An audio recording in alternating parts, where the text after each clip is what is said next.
अध्यात्म विज्ञान कोई धर्म या संप्रदाय नहीं है, ये स्पिरिचुअल साइंस है जो कुदरत के कानून पर आधारित है।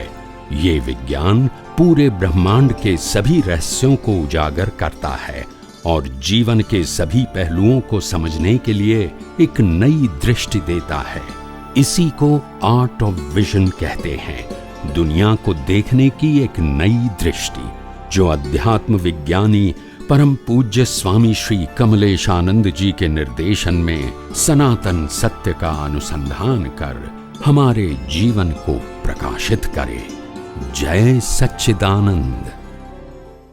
स्वामी जी, हमने शरीर के पैकेज को आपने बहुत सुंदर तरीके से समझाया। अब मैं दूसरा पैकेज देता हूं, कर्मों का पैकेज, क्योंकि कर्म जो है उसके अधीन सारा मन वचन काया कार्य करता है और कठपुतली की तरह कार्य करता है।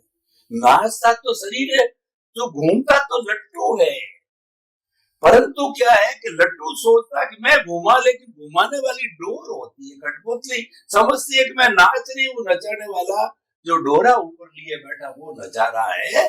इसीलिए कहा गया है कि को सुख को दुख देते हैं, कर्म देता जग जोर, ऊर्जत सुरजत आपी ध्वजा पवन के पे। बड़ा शक्तिशाली ये तंत्र है कि अभी आपने फरमाया भी था कि जो है तुलसी नर का क्या बड़ा समय, बड़ा बलवान काबा लूटी गोपियां और वही अर्जुन वही बात। समय बड़ा बलवान होता है, अच्छे अच्छे लोगों को झुका देता है, राजा को रंग को राजा बना देता है।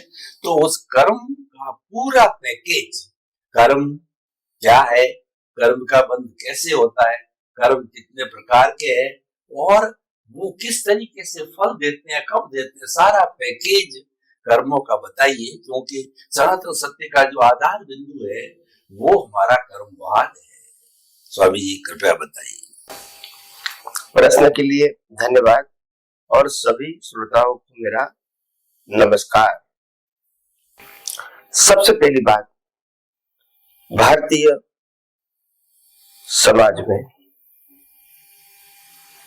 हमको शास्त्र के माध्यम से और धर्मगुरु के माध्यम से जो कर्म की परिभाषा बताई गई है, ये पहले हमको समझने की बहुत जरूरत है। हमको शास्त्र या धर्मगुरु के माध्यम से यही बताया गया कि मन वचन काया की क्रिया ही कर्म है।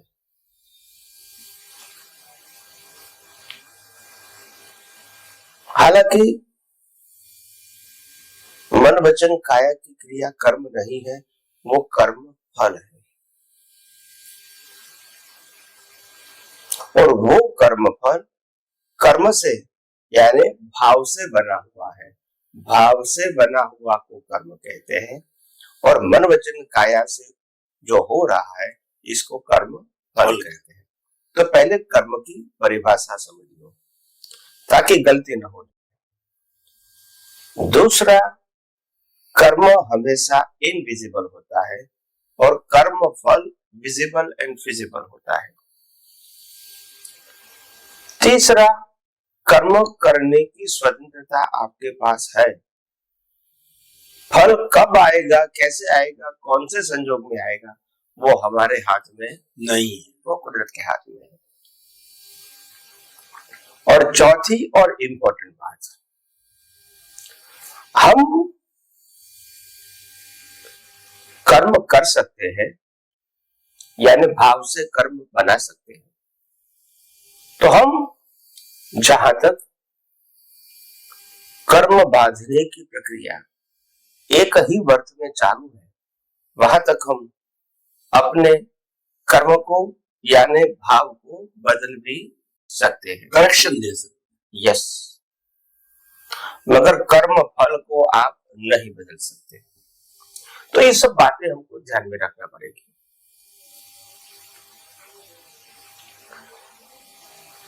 दूसरी बात, जैन परंपरा के अनुसार कर्म बनाते हो उसको कहते हैं भाव कर्म, और कर्म की भुगतान करते हो तो वो द्रव्य कर्म का हिस्सा होता है। और द्रव्य कर्म का हिस्सा वो कुदरती कानून के अधीन है। और भाव कर्म है वो आपके ज्ञान दर्शन के ऊपर आधारित है। तो ये सब प्राइमरी बातें हमको समझ लेनी चाहिए। जब हमको कर्म की परिभाषा कंप्लीट जानना है, कर्म की प्रक्रिया, कर्म की प्रोसेस जानना है, तो ये बात जानना बहुत जरूरी है। इसके बिना आप आगे बढ़ोगे तो आपको बहुत सारी बातें कंफ्यूजन में मिलेगी, अगर क्लियर नहीं होगा। दूसरी बात, जब आपको समझ में आ गया कि कर्म भाव से बनते हैं, क्रिया से नहीं बनते हैं, तो भाव का इंपॉर्टेंट है। और भाव किससे बनते हैं? आपके वर्तमान ज्ञान दर्शन के उपयोग से। तो ज्ञान दर्शन सही होना, तभी उपयोग सही होगा, तभी आपका नया कर्म का बीज सही होगा। अगर ज्ञान दर्शन गलत है तो उपयोग भी गलत होगा और कर्म बंध भी गलत होगा। गलत का मतलब होता है मुक्ति के मार्ग का नहीं होगा, बाधक। हाँ, तो इम्पोर्टेंट बात यह है, कई सारे लोगों के प्रश्न होते हैं, क्या ये मन वचन काया की अवस्था का जो जीवन है, क्या वो हमारे कर्म बंध के ऊपर प्रभाव नहीं डालता है? डाल सकता है। आपके मन वचन काया की क्रिया नए कर्म में प्रभाव डाल सकते हैं, ऐसा नहीं कि नहीं डाल सकते हैं, मगर इक्वल टू नहीं है। क्या बताया? Equal to. चोरी करने वाला चोरी करने की भावना कर सकता है और चोरी न करने की भावना भी कर सकता है, स्वतंत्र है, स्वतंत्र है। मगर हम क्रिया इज इक्वल टू कर्म कहेंगे, वो करेक्ट नहीं। हमने भी करेक्शन की भी बात की। अभी बात आई कि कर्म बंध की प्रक्रिया क्या है। तो कोई भी अवस्था में, मन वचन काया की कोई भी अवस्था में, हमारे पास सत्ता में जो ज्ञान दर्शन पड़ा है, चाहे वो डेवलपमेंट के रूप में लेकर आए या तो ये अवतार में कुछ नया ज्ञान दर्शन मिला है, वो दोनों को जोड़ के हम वर्तमान परिस्थितियों में इसका उपयोग करके सबसे पहले इंटेंशन बनता है। क्या बनता है? इंटेंशन, कि ये परिस्थिति में मेरा आशय क्या होना चाहिए, ये जो हो रहा है इसमें आशय क्या होना चाहिए, क्या हो रहा है वो करेक्ट है, क्या उसमें सुधार की अवस्था है, या तो ये जो हो रहा है वो होना ही नहीं चाहिए। ये जो इंटेंशन है वो आपके ज्ञान दर्शन के ऊपर आधारित है। और इंटेंशन के बाद कर्म बनाने की प्रोसेस शुरू होती है, स्टार्ट फ्रॉम द इंटेंशन। और उसके बाद हमारे पास जो अंतस्करण है, लाइव अंतस्करण, जिसमें मन, बुद्धि, चित्त और अहंकार है, ये लाइव अंतस्करण में उसकी प्रोसेस होती है, कर्म बनाने की प्रक्रिया। इसमें मन के विचार भी आएंगे, बुद्धि भी आएगी, लाभ और नुकसान, फैक्ट्री चालू हो जाती, चित्त भी आएगी, ज्ञान दर्शन का उपयोग कितना तीव्र बनाना है, और अहंकार भी आएगा कि ये कर्मों की भुगतान छोटी करनी है, मीडियम करनी है, लंबी करनी है, ये सब प्रोसेस में आ जाएगा। इसके बाद ये प्रोसेस का जो प्रोडक्शन है, रिजल्ट है, वो स्पीच और एक्शन का बीज रहेगा। और वो स्पीच और एक्शन का बीज को आध्यात्मिक परिभाषा में कर्म कहते हैं।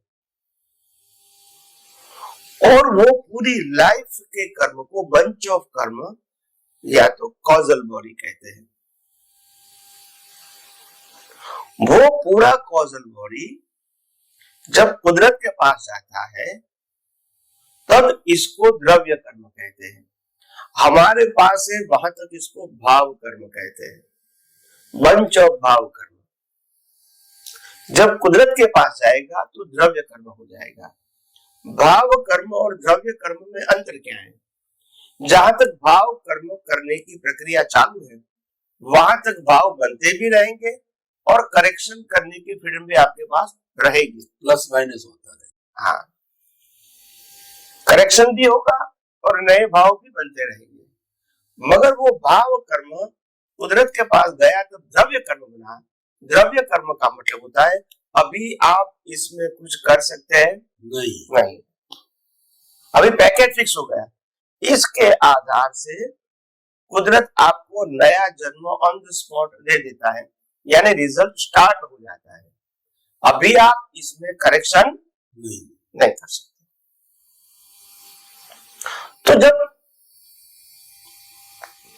भाव कर्म का वंश जो है वो नेचुरल क्लाउड में जाता है। किसमें जाता है? नेचुरल क्लाउड में। नेचुरल क्लाउड है वह इनफाइनाइट स्टोरेज है, जहां आपका भाव कर्म का डेटा रहता है। वो डेटा आम लोगों के लिए विजिबल नहीं है, मगर केवल ज्ञानी उसको देख सकते हैं। तो वो डेटा वहां रहता है और डेटा के मुताबिक कुदरत हमको जन्म, जीवन और मृत्यु और उनकी अवस्थाएं देता है। डेटा के मुताबिक चारों गति भी हमको कुदरत देती है और सभी प्रकार की अवस्था के लिए जो कुछ भी नेसेसिटी है वो भी कुदरत क्या करती है? प्रोवाइड करती है। इसीलिए हमको चिंता करने की जरूरत नहीं कि कल क्या होगा। तो इसी प्रकार से ये cycle cause and effect, media इसमें कुदरत है।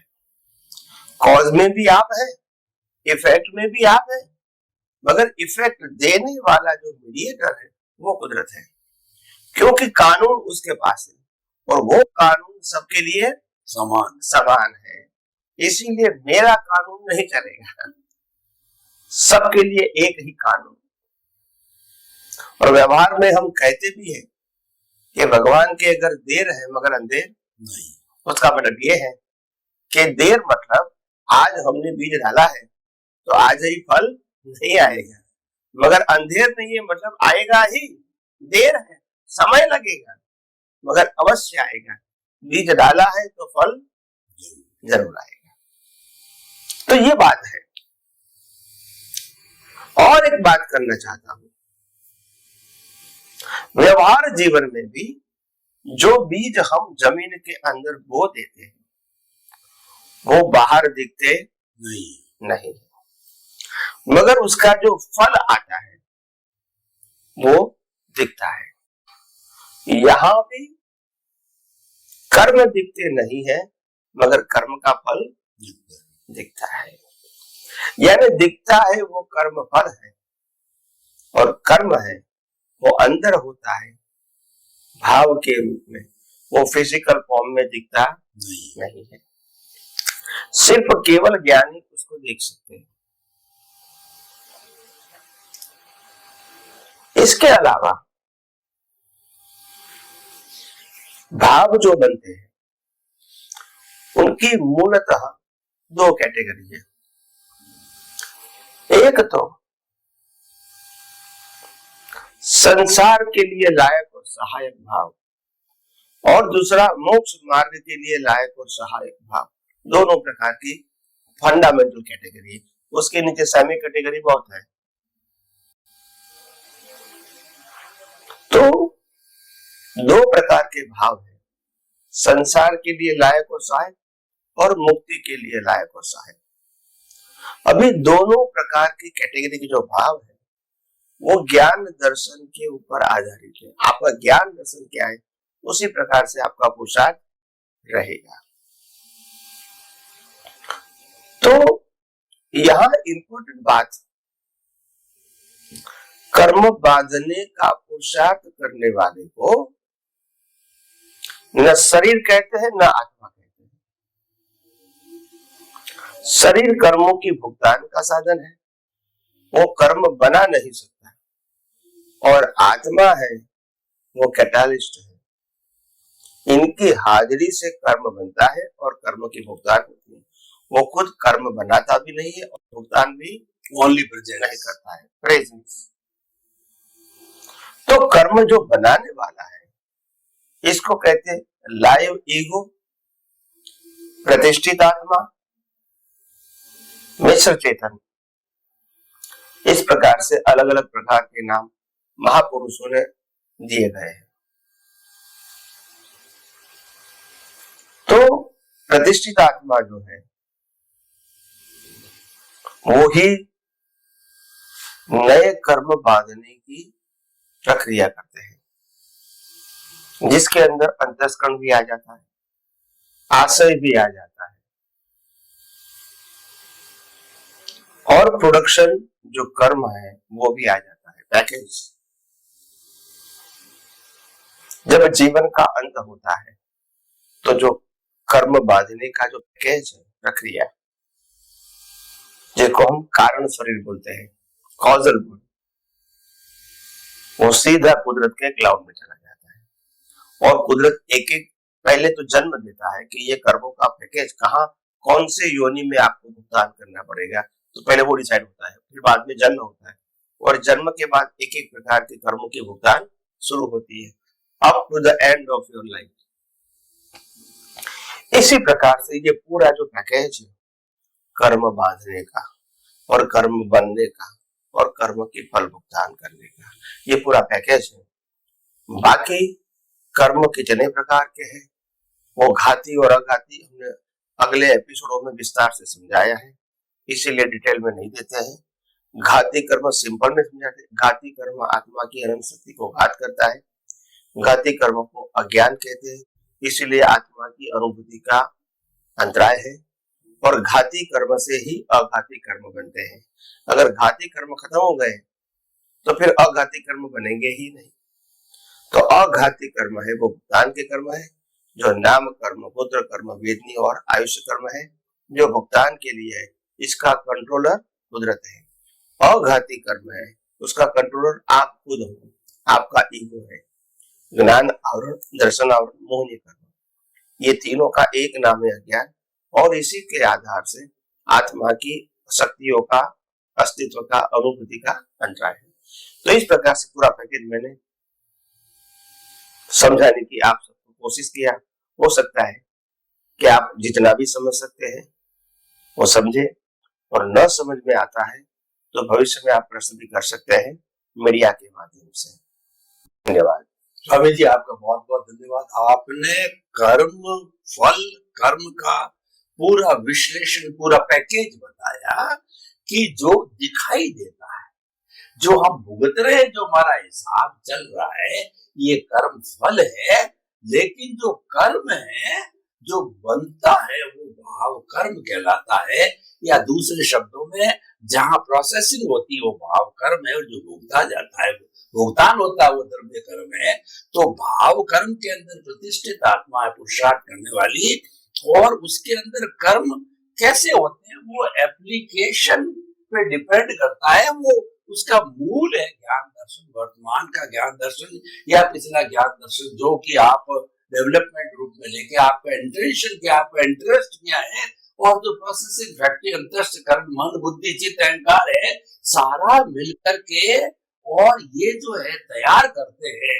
जो फैक्ट्री के अंदर जो प्रोडक्शन तैयार होता है, वह प्रोडक्शन जो है वो सारा द्रव्य कर्म के रूप में तैयार होता है। वो क्लाउड के अंदर जाता है और अपने इसके कुदरत के क्लाउड के अंदर, जिसको कि आने वाले समय के अंदर सारे जो केवल ज्ञानी होते हैं पूरा देख सकते हैं। भुगत लिया है ना भुगता, सारा दिखाई देता है उस क्लाउड में। और वही जब हमारा जन्म क्योंकि कुदरत देती है, तो कुदरत जो है वही हमारा अकॉर्डिंग टू द द्रव्य कर्म के मन वचन काया बनते हैं, और हम सारा भुगतान करते हैं जीवन पर, जन्म से मृत्यु तक। और जैसा आयुष्य होता है पुनः ये पंचभूत का पुतला पंचभूत में भी, यानी कहने का ये है कि ये समझने की बात ये है कि एक तो जो है हमें कुदरत ने दिया, और एक हमारा खुद का है जो हमेशा चाह सकता, वो सनातन सत्य है, वो हमारी आत्मा है, उसका मूल पार्ट है वो ज्ञान दर्शन। उसमें दोनों ही रहते हैं। मोक्ष में नहीं जाने पर सम्यक भी रहता है, मिथ्या भी रहता है, लेकिन